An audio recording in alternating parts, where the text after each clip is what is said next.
conceptos y métodos para el entrenamiento físico, redactado, realizado por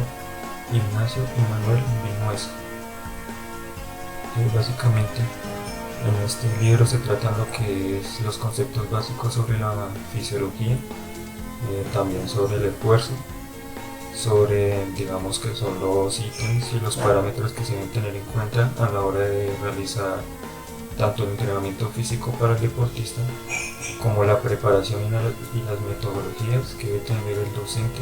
para aplicarlas en su clase o en su entorno. Como punto inicial tenemos los conceptos básicos, que es sobre la fisiología, trata el organismo humano, nos explica básicamente la morfología, la estructuralidad, nos explica la funcionalidad del ser vivo. ¿Sí? El ser humano como organismo tiene la capacidad de generar diferentes estímulos que responden a los estímulos que produce el entrenamiento deportivo. Ejemplo, el estímulo que me genera a mí el practicar un deporte, ya sea fútbol, baloncesto o voleibol, va a generar un estímulo interno que va a reaccionar en mi organismo. Es decir, como ya tenemos conocimiento alguno en este semestre, al momento de realizar ejercicios que son de larga duración y que tienen poco o corto tiempo de descanso, estaríamos utilizando una línea energética anaeróbica debido al desgaste y al poco tiempo que se tiene para la recuperación del ácido láctico o aláctico, dependiendo si es anaeróbico aláctico de potencia o de capacidad. Estos serían unos estímulos que nos da, entonces sería como una actividad. Tenemos el estímulo que nos brinda el deporte o la actividad física que estamos practicando. Tenemos el segundo estímulo, que es el estímulo que produce nuestro cuerpo, que es la reacción al estímulo exterior. Y como tercer ítem o tercer parámetro en esta actividad sería el entorno. El estímulo que nos genera el entorno, esto no se debe confundir con el estímulo que nos genera el entrenamiento, porque el entrenamiento como tal es la actividad que estamos practicando, pero el entorno también genera un estímulo a nuestro organismo que genera que también se desencadenen una serie de estímulos en el cual el organismo también va a ser afectado, ya sea beneficiosamente o que en un riesgo mayor pueda afectar a la práctica deportiva. Un ejemplo de esto podría ser el entrenamiento bajo circunstancias climatológicas que no son favorables, ya sea practicando, digamos, ciclomontañismo en un ambiente en el que esté húmedo, lloviendo. La pista no va a estar en condiciones para la práctica y puede generar frenados en la bicicleta, en las llantas, o en el peor de los casos puede generar un accidente con el deportista, provocando, que vamos a hablar más adelante, una lesión que puede agravar su salud o que puede impedirle la práctica deportiva. En este apartado se habla del metabolismo que tiene el cuerpo debido pues a estos estímulos y al momento de la práctica deportiva. El metabolismo depende de dos aspectos, que son básicamente el anabolismo, que es el proceso en el cual se consume la energía para construir materia viva, y el catabolismo básicamente es lo contrario, es el proceso que se obtiene la energía mediante la destrucción de esa materia que se adquirió. Es decir, que el anabolismo es la energía que consumimos nosotros de la materia viva, y el catabolismo es el proceso en el cual se destruye esa materia para construir energía. En el anabolismo se crea y el catabolismo se destruye. También se habla del sistema cardiovascular,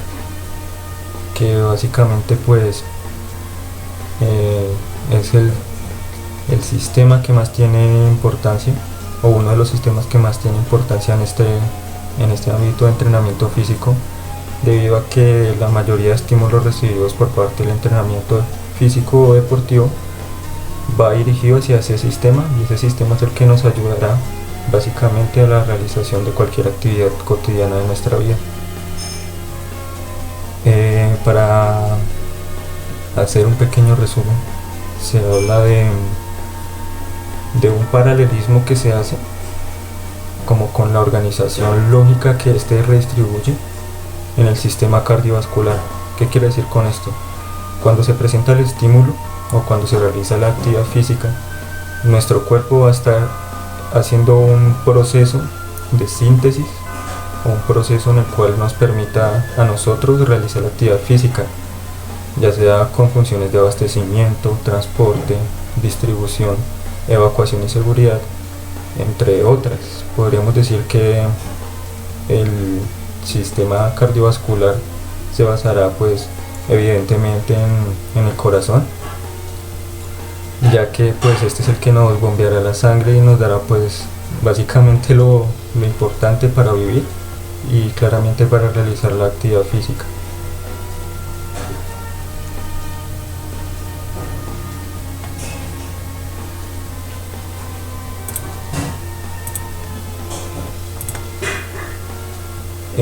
El corazón, como ya lo dije,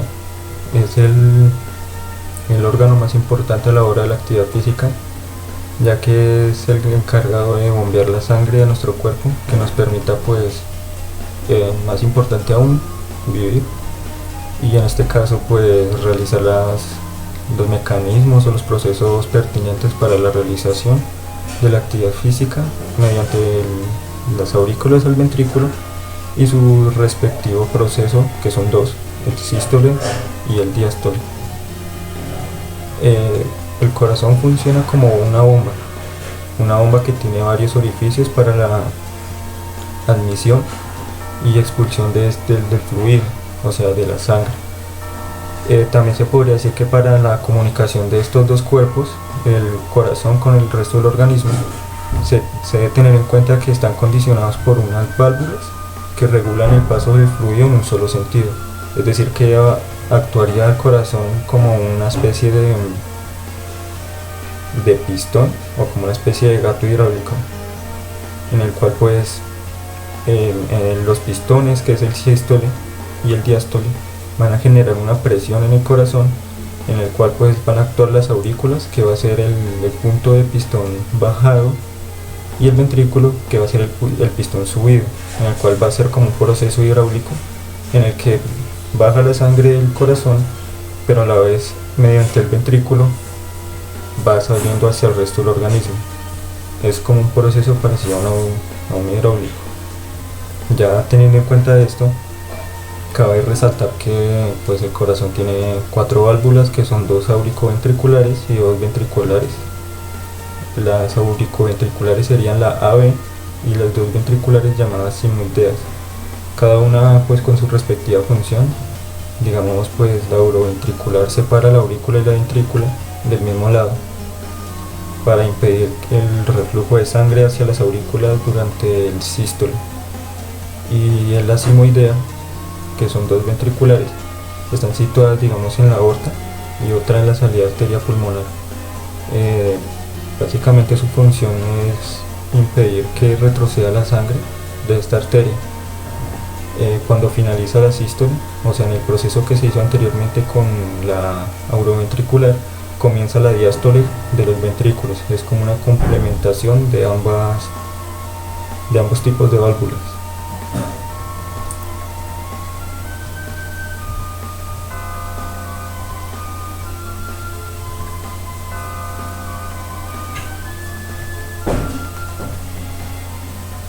Ya pasando a un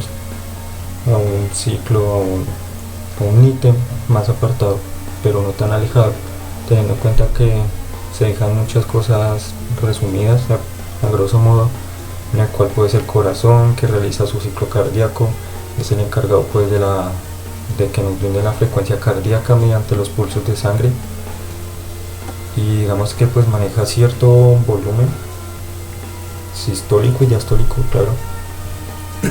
para que el bombeo de la sangre sea adecuado para el organismo y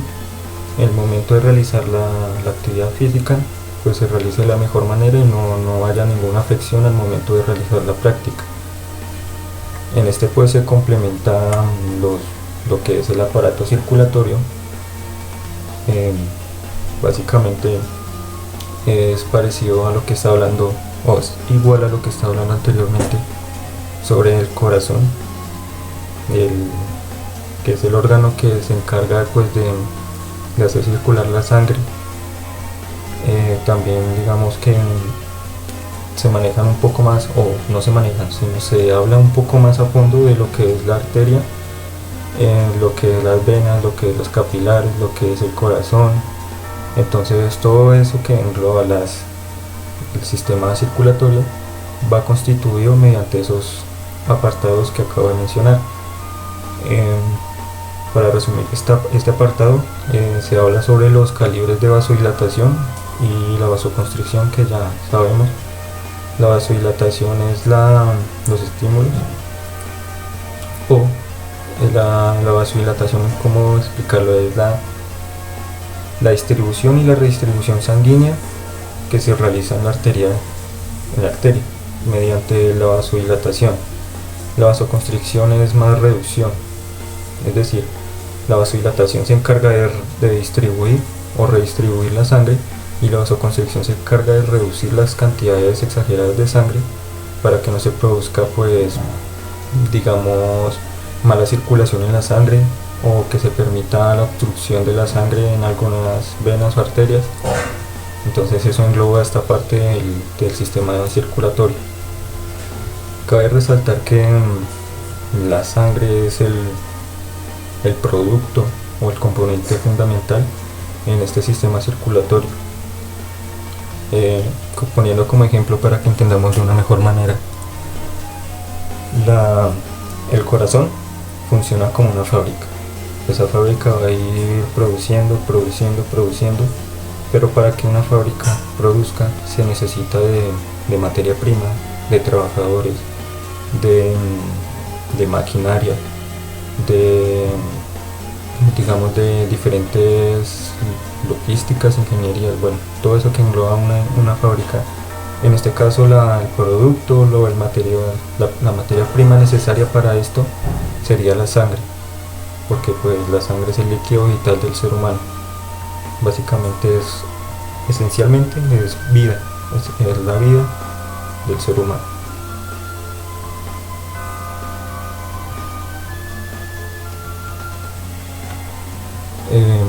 Digamos que en un apartado más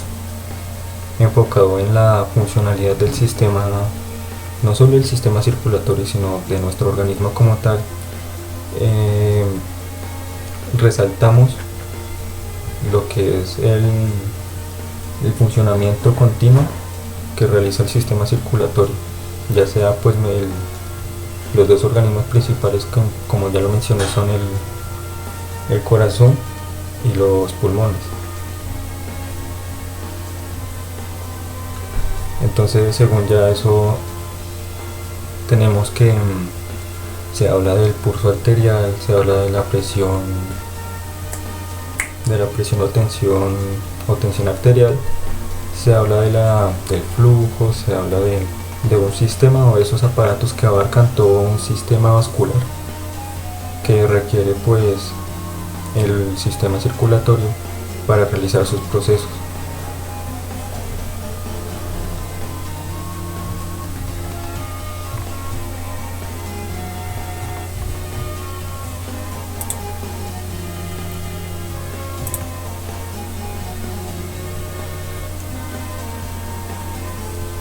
Dentro de eso pues ya es evidente analizar que con todo lo que hemos hablado hasta el momento, se podría decir que llega en la parte en la que uno se da cuenta que se va a hablar de cosas importantes en nuestra área, como el aumento del volumen por minuto, la frecuencia cardíaca, las pulsaciones por minuto. Sería un tema introductorio también para las vías metabólicas, para el aplicamiento de estas en el entrenamiento deportivo o en pues una clase de actividad física. Entonces todo eso que abarca el sistema circulatorio nos da, digamos que, material para nosotros desenvolvernos en un ámbito de entrenamiento de actividad física como docentes.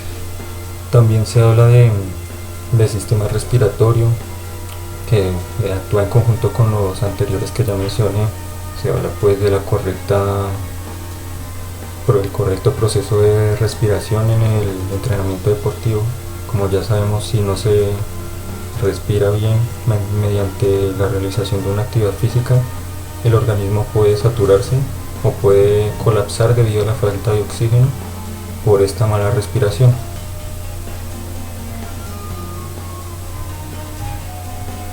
Aquí tiene más importancia lo que es los pulmones. Si en el aparato circulatorio era importante el corazón, en este sistema se debe tener en cuenta que el órgano central o el órgano primordial va a ser los pulmones, van a ser los pulmones, el cual va a generar como una mecánica ventilatoria sobre el cuerpo mediante la inhalación y exhalación. Es decir, yo inhalo dióxido de carbono y exhalo CO2.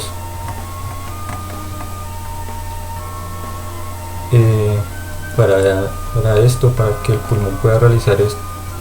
este proceso, requiere de ciertos organismos llamados alvéolos, que va a ser el encargado de, al momento de inhalar, convertir o intercambiar el CO2 y O2 a nivel pulmonar, de tal manera que se distribuya de manera equitativa en el organismo. En esta parte es importante resaltar que existen ciertos parámetros que van a ser determinantes para la función respiratoria. Es decir, digamos, tiene su determinado ciclo respiratorio, tiene la función de los alvéolos, tiene la función de la corriente, del volumen de corriente, el volumen de reserva respiratoria y una serie de componentes o parámetros que van a ser, digamos, que la pilar fundamental para los procesos de respiración en el ejercicio físico. En cuanto a afecciones, se puede hablar de dolor en los costados por mala respiración o por mal proceso de los pulmones debido a alguna afección o enfermedad. También se puede presentar hiperventilación, ya sea por no respirar bien o por exceso de actividad física que le impide a la persona realizar ese proceso de inhalación y exhalación y redistribución de su oxígeno en el organismo, lo que le puede desencadenar una serie de eventos como pérdida de conocimiento en el peor de los casos, desmayo, pérdida parcial de la conciencia, o también se podría, pues en menor caso, evolucionar o desencadenar una afección que le impida al deportista realizar cualquier movimiento, es decir, que le impide moverse en lo más mínimo. Se habla también del sistema muscular, pues de esto no voy a hacer mucho énfasis. Ya sabemos que el sistema muscular básicamente es uno de los más importantes en nuestra área,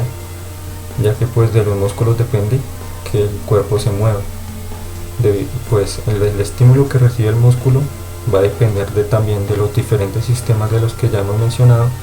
que generarán estímulos para este sistema, en el cual pues los músculos reaccionarán de manera pertinente al ejercicio que se esté realizando. Pues ya sabemos que existen diferentes tipos de tejido muscular, como el esquelético, el liso, el cardíaco, y también pues hay diferentes estructuras de músculo que nos permitirán hacer la actividad física.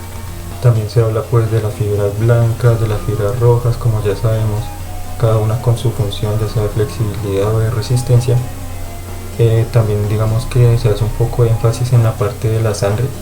más específicamente en los glóbulos rojos y en los glóbulos blancos, que es como esa materia prima de la que hablábamos anteriormente para que el organismo funcione o el sistema funcione, en una mayor medida enfocándonos a la nutrición. Se habla de micronutrientes y macronutrientes. Los micronutrientes pues son esos pequeños alimentos que se ingieren, y los macronutrientes son las bolas de comida que se forman mediante la ingesta de alimentos, ya pues sea el agua, los alimentos sólidos, u otro tipo de alimentos que nos produzca a nosotros esa bola que nosotros masticamos para ingerir.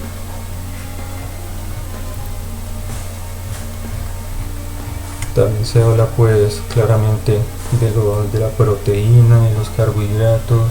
de las legumbres, bueno, de todo eso que nos aportan los alimentos para que nuestro cuerpo funcione diariamente y pueda realizar cualquier actividad cotidiana. Eso ya pues lo tenemos claro en nuestro inventario de conocimientos, como por así decirlo, que ya sabemos que debemos comer, si somos deportistas debemos comer alimentos altos en carbohidratos, que también tengan proteína, comer ciertos alimentos que deriven de las legumbres. Bueno, eso ya es conocimiento de nosotros. Y también pues cabe resaltar que pues se producen los procesos de glucogenólisis, de gluconeogénesis, lipólisis, bueno, esos procesos que nos ayudan a inhibir los alimentos que ingerimos para redistribuirlo y asimilarlo mejor en el organismo. Digamos que ahondando un poco más en lo que es los procesos de glucólisis y todo eso que acabo de mencionar, ahí es donde se separa una parte de la otra, es decir, separamos lo que es la alimentación y los procesos que nos ayudan a digerir y redistribuir los nutrientes de los alimentos que consumimos a los sistemas de metabolismo que nos ayudan a predeterminar esos conceptos y que nos ayudan a entender un poco más sobre esto, que es, digamos, de lo que les hablaba anteriormente: un proceso anaeróbico láctico, un proceso anaeróbico galáctico, un proceso aeróbico, que ya entra más hace parte de la nutrición, pero hace parte también del esfuerzo físico. Como ya sabemos, pues es determinante la redistribución y la generación de ATP por medio de la glucólisis, es determinante también la participación del ciclo de Krebs para redistribuir ese alimento, esos nutrientes que se ingieren, y sintetizarlos de mejor manera para que el cuerpo los asimile. Entonces es como un paréntesis chiquito para explicar un poco de lo que ya sabemos cuando se une pues la alimentación con el ejercicio físico. Y por último se habla de las lesiones, que básicamente pues las lesiones dependen del golpe, dependen del entorno, depende de cómo haya sido, depende de ciertos factores que van a determinar la gravedad o el tipo de lesión. Entonces podríamos decir que cuando se presenta una lesión, ya sea leve, media o muy grave, podríamos decir que se presentan enrojecimientos, se presenta calor en la zona afectada, se presenta, digamos, pérdida de la función de dicha zona. Es decir, si yo me pego en la muñeca, en esta parte de acá, sería una lesión leve, pero también me va a generar dolor al momento de hacer esto o hacer esto. Entonces eso va a determinar la lesión que se haya presentado en el momento. Como ya sabemos, pues las lesiones musculares van desde contusiones, heridas, que son pues ya punzaciones, puede ser incluso contusiones en el caso grave, en el caso del que se pegue con algo ya demasiado sólido, demasiado fuerte. Y también las lesiones van a ser por acción propia, no siempre las lesiones van a ser generadas por un estímulo externo, sino también podemos lesionarnos por nuestra propia culpa, decirlo coloquialmente, por nosotros mismos, en el cual pues se tiene en cuenta, digamos, lo que es la ruptura, que también se puede generar pues en ambas que estoy mencionando, la ruptura de las bandas musculares, de los ligamentos, digamos que ya en peor caso sería la necrosis, que es el que ya se muere totalmente la fibra muscular, se destruye y quedaría para una cirugía. Básicamente se tendría que hacer cirugía para reconstruir esa fibra que ya murió.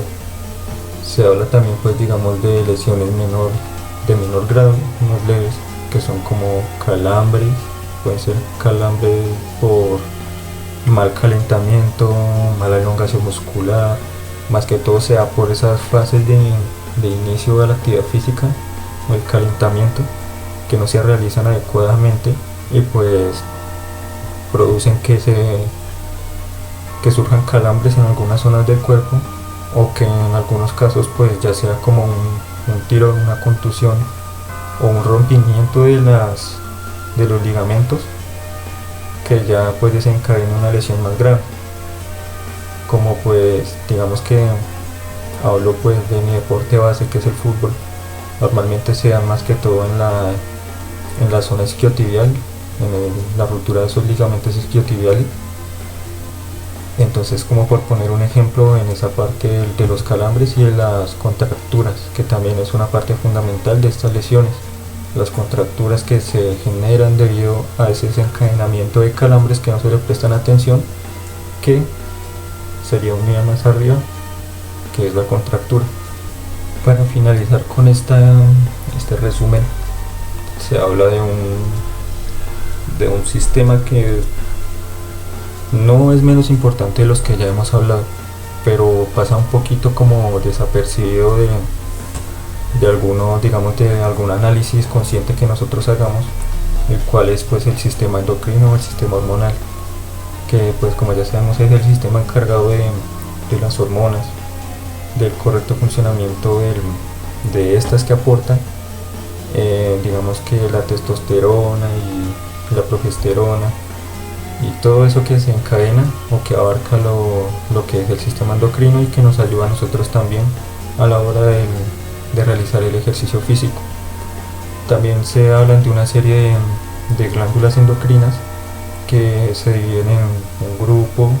que es el por adenohipófisis y otro grupo que es pues las que no están controladas por la adenohipófisis. Entonces, según esos dos grupos, entra un término que es conocido mucho en el entrenamiento deportivo, que son los esteroides, que se caracterizan por la capacidad de atravesar las membranas de las células y que esto genere pues como una estimulación en los órganos principales. Y están los no esteroides, que son todo lo contrario, necesitan receptores, necesitan que las células o los órganos principales sea efectiva la acción para que se pueda generar el proceso adecuado para la realización de los procesos del sistema endocrino.